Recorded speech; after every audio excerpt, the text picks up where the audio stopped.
guys, today I will be reading chapters 9 and 10 of Miss Klute is a Hoot by Gutman, illustrated by Paillot. And yes, chapter 10 is the last chapter. I will put this down so you can listen to it. And you don't have to look at the video because there isn't much pictures in here. Chapter 9. Nan Boo Boo on You. As we found back inside the school, everyone looked depressed.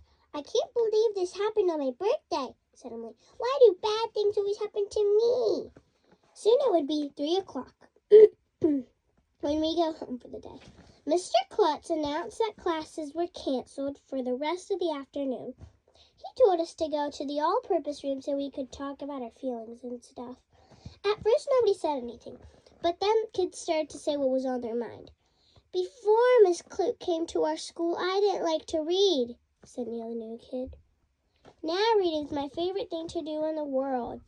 Me too, said a bunch of kids. She was so nice, said Alexia. She never snarled or bit or hurt anybody. She was my best friend, said Brian. Everybody was sobbing. Even some of the teachers were pulling out handkerchiefs and wiping their eyes with them.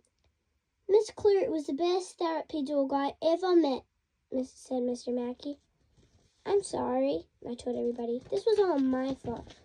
Oh, don't be so hard on yourself, AJ, said Mr. Mackey.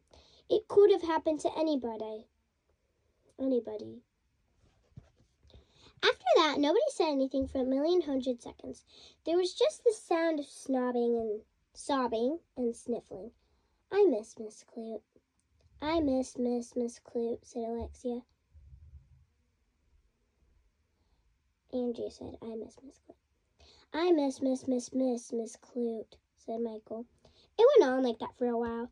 That's when the most amazing thing in the history of the world happened. Oh yeah, I know what you're thinking.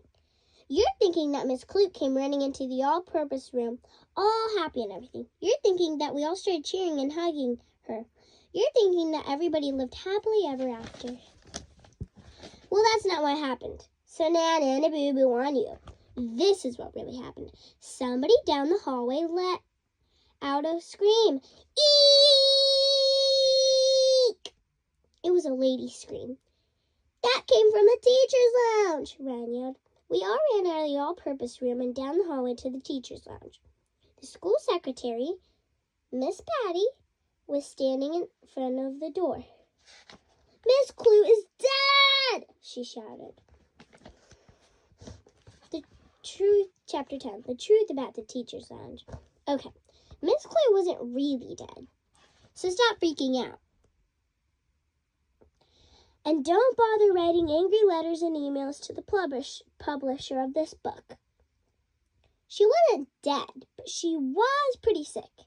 Miss Klute was lying in the middle of the teacher's lounge, hardly moving. Worse than that, she had thrown up all over the floor. Ugh, gross. And we saw it live and in person. I thought I was going to die. Our school nurse, Mrs. Cooney, came running in. What happened? She asked. Miss Klute must have come back to school while we were out looking for her in the woods, Andrea told her. Mrs. Cooney got down on her knees and listened to Miss Klute's heartbeat. Then she picked up a little piece of paper off the floor. Aha! Here's the problem, she said. It's a cupcake wrapper. Where did Miss Klute get chocolate cupcakes? We all looked at Emily. I accidentally killed Miss Klute. Oh no! Emily shouted. And then she started crying and went out of the room. This is the worst birthday I ever had. What a crybaby. Is Miss Klute going to be okay? Andrea asked Mrs. Cooney. I think so, she replied. But she might have to go to the animal hospital for a few days to recover. They'll make sure she doesn't eat any more chocolate. I thought everybody knew dogs can't eat chocolate. I thought that's the first rule of being a dog. Our school custodian, Miss Lazar, came into the teacher's lounge. She looked at the floor. Have no fear, said Miss Lazar. This looks like a job for super custodian. Miss Klute got sick, said Mrs. Cooney. It's quite a mess, I'm afraid. The messier the the better, said Miss Lazar. I love messes. If there weren't any messes, I wouldn't have a job. Miss Lazar is bizarre. Hey, that would make a good book title, too. That is a book title, actually. It says in the book. Well, not the thing. It is a book title, but like the thing that says, hey, that would make a good book title, too, is actually a book already. Stand aside, said Miss Lazar. Super Custodian is here to save the day. Anytime finger paint is spilled, or the toilets become clogged, or somebody throws up, I'm at your service too. Can you just clean the mess up, please? Asked Mrs. Cooney. You can count on me, Mrs. Lazar replied. She put on these big yellow plastic gloves and started cleaning up the mess. It was gross. Mrs. Cooney told us to go back to her classroom. That's when I realized something. I looked around the teacher's lounge. Where's the hot tub? Where are the video games? There was no minibar filled with candy or all-you-can-eat buffet. There were no servants on roller skates giving out foot massages and back rubs. And there wasn't a single $100 bill on the floor. That's when I decided that I didn't want to be a teacher after all.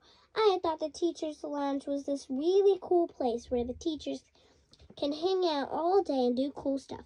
But it's just a boring old room with tables, chairs, and a coffee machine. It's no fun at all. Plus, you never know when a dog might come in and throw up all over the place. A week later, we came into our classroom, and you'll never believe in 1,000,000 years who was sitting on the floor chewing on a chew toy.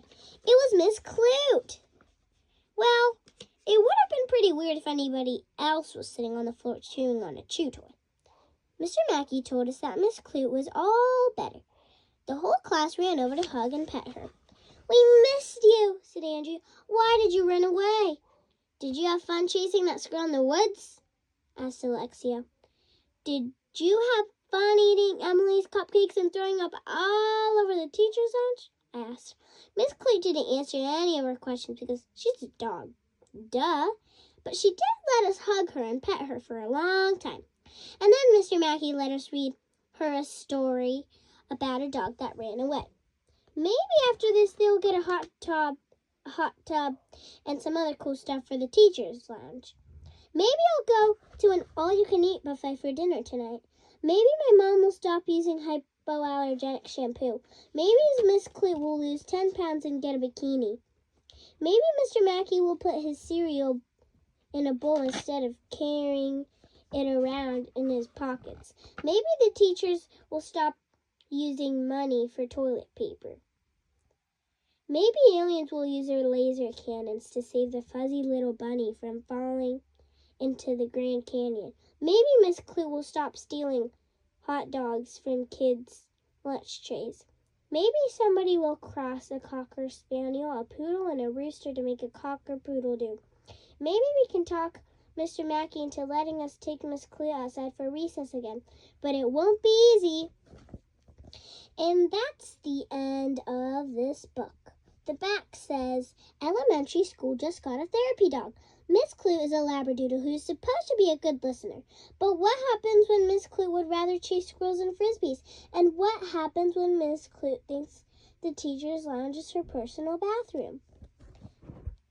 And that is the end. Thank you for listening.